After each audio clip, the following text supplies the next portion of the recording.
नमस्कार। आज मैं आपके सामने एक कहानी प्रस्तुत करने जा रही हूँ जिसका शीर्षक है तोता कहानी।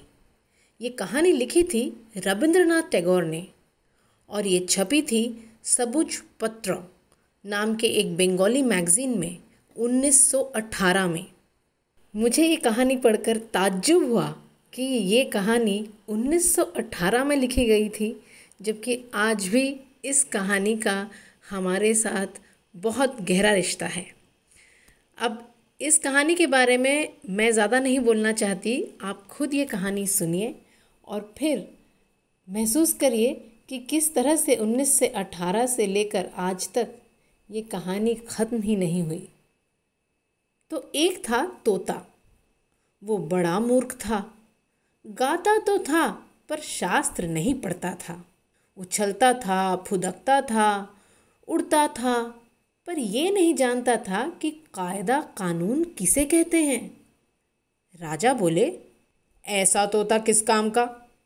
इसे लाभ तो कोई नहीं, हानि ज़रूर है।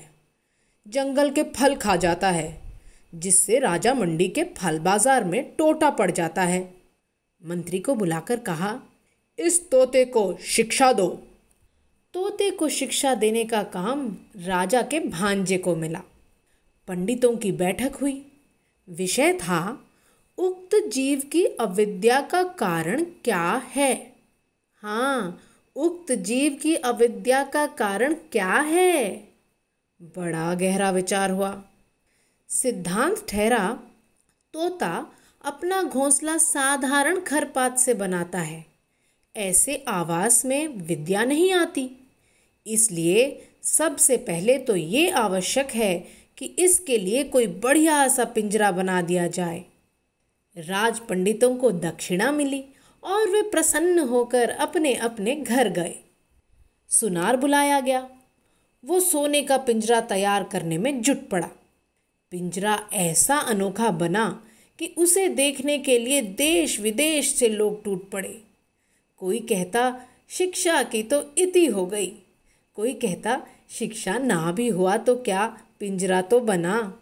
इस तोते का भी क्या नसीब है।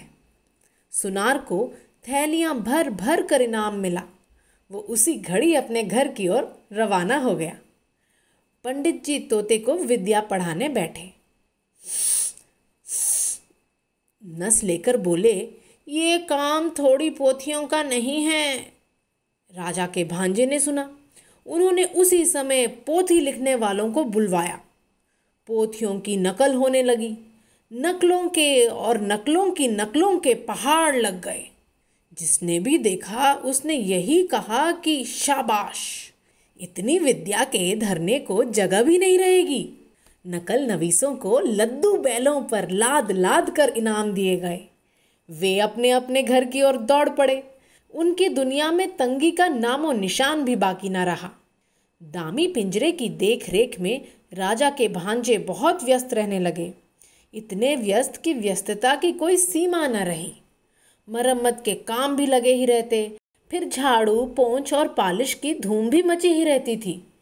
जो ही देखता यही कहता कि उन्नति हो रही है, उन्नति हो रही है, हाँ हाँ उन्नति हो रही है। इन कामों पर अनेक अनेक लोग लगाए गए और उनके कामों की देख रेख करने पर और भी अनेक अनेक लोग लगे। सब महीने महीने मोटे मोटे वेतन ले लेकर बड़े बड़े संदूक भरने लगे।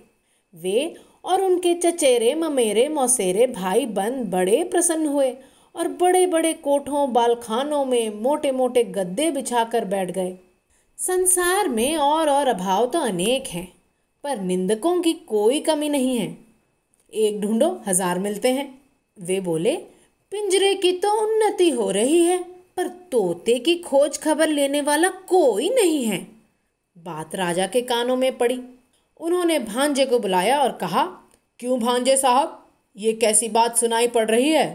भांजे ने कहा, महाराज, अगर सच सच बात सुनना चाहते हैं तो सुनार को बुलाइए, पंडितों को बुलाइए, नकल नवीसों को बुलाइए, मरम्मत करने वालों को और मरम्मत की देखभाल करने वालों को बुलाइए। निंदकों को हलवे मोड़े में हिस्सा नहीं मिलता, इसलिए वे ऐसी ओछी बात करते हैं। जवाब सुनकर राजा ने पूरे मामले को भली भांति और साफ साफ तौर से समझ लिया। भांजे के गले में तत्काल सोने के हार पहनाए गए। राजा का मन हुआ कि एक बार चलकर अपनी आंखों से ये देखें कि शिक्षा कैसे धूम धड़ाके से और कैसी बकटूट तेजी के साथ चल रही है। सो एक दिन वो अपने मुसाहबों, महलगों, मित्रों और मंत्रियों के साथ आप ही शिक्षाशाला में आ धमके। उनके पहुंचते ही ड्योढ़ी के पास शंख, घड़ियाल, ढोल, तासे, खुर्दक, नगाड़े, तुहरियाँ, भेरियाँ, दमामे, कांसे, बांसुरियाँ, झाल, करताल, मृदंग, जगझंप आदि आदि आप ही आप बज उठे। पंडित गले फाड़ फाड़ कर और बूटियाँ फड़का फड़का कर मंत्र पाठ करने लगे। मिस्त्री, मजदूर, सुनार, नकल, नवीस, देखभाल करने वाले और उन सभी के ममेरे, फुफेरे, चचेरे, मसेरे भाई जय जयकार करने लगे। भांजा बोला, महाराज देख रहे हैं ना? महाराज ने कहा, आश्चर्य, शब्द तो कोई कम नहीं हो रहा। भांजा बोला, शब्द ही क्यों, इसके पीछे अर्थ भी कोई कम नहीं। राजा प्रसन्न होकर लौट पड़े। ड्योढ़ी को पार करके हाथी पर सवार होने ही वाले थे कि पास के झुरमुट में छिपा बैठा निंदक बोल उठा, महाराज आपने तोते को देखा भी है?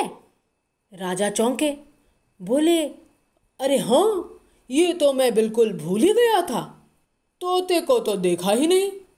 लौटकर पंडित से बोले, मुझे ये देखना है कि तोते को तुम पढ़ाते किस ढंग से हो। पढ़ाने का ढंग उन्हें दिखाया गया। देखकर उनकी खुशी का ठिकाना न रहा। पढ़ाने का ढंग तोते की तुलना में इतना बड़ा था कि तोता दिखाई ही नहीं पड़ता था। राजा ने सोचा, अब तो तोते को देखने की ज़रूरत ही क्या है, उसे देखे बिना भी काम चल सकता है। राजा ने इतना तो अच्छी तरह समझ लिया कि बंदोबस्त में कोई भूल चूक नहीं है। पिंजरे में दाना पानी तो नहीं था, थी सिर्फ शिक्षा, सिर्फ शिक्षा।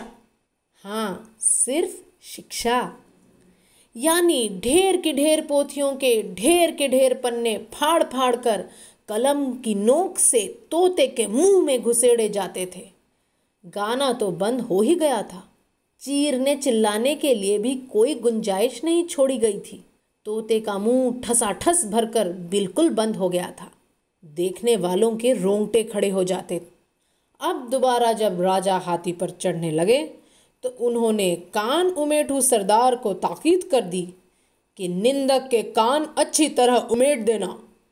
तोता दिन पर दिन भद्र रीति के अनुसार अधमरा होता गया। अभिभावकों ने समझा कि प्रगति काफ़ी आशाजनक हो रही है। फिर भी पक्षी स्वभाव के एक स्वाभाविक दोष से तोते का पिंड अब भी छूट नहीं पाया था। सुबह होते ही वह उजाले की ओर टुकुर टुकुर निहारने लगता था और बड़ी ही अन्याय भरी रीति से अपने डैने फड़फड़ाने लगता था। इतना ही नहीं, किसी किसी दिन तो ऐसा भी देखा गया कि वो अपनी रोगी चोंचों से पिंजरे की सलाखें काटने में जुटा हुआ है। कोतवाल गरजा, ये कैसी बेअदबी है। फौरन लोहार हाजिर हुआ, आग भाती और हथौड़ा लेकर। वो धमाधम लोहा पिटाई हुई कि कुछ न पूछिए। लोहे की संकाल तैयार की गई और तोते के डैने भी काट दिए गए। राजा के संबंधियों ने हांडी जैसे मुंह लटकाकर और सिर हिलाकर कहा, इस राज्य के पक्षी सिर्फ बेवकूफ़ ही नहीं, नमक हराम भी हैं। और तब पंडितों ने एक हाथ में कलम और दूसरे हाथ में बर्छा ले लेकर वो कांड रचाया जिसे शिक्षा कहते हैं। जी हाँ, जिसे शिक्षा कहते हैं। लोहार के लोसार बेहद फैल गई और लुहारिन के अंगों पर सोने के गहने शोभने लगे और कोतवाल की चतुराई देखकर राजा ने उसे सिरोपा अता किया। तोता मर गया। कब मरा इसका निश्चय कोई भी नहीं कर सकता। कमबख्त निंदक ने अफवाह फैलाई कि तोता मर गया, तोता मर गया। राजा ने भांजे को बुलवाया और कहा, भांजे साहब, ये कैसी बात सुनी जा रही है? भांजे ने कहा, महाराज, तोते की शिक्षा पूरी हो गई है। राजा ने पूछा, अब भी वो उछलता फुदकता है? भांजा बोला, अजी राम कहिए, अब भी उड़ता है? ना, कतई नहीं। अब भी गाता है? नहीं तो। दाना न मिलने पर अब भी चिल्लाता है? ना। राजा ने कहा, एक बार तोते को लाना तो सही, देखूंगा जरा। तोता लाया गया।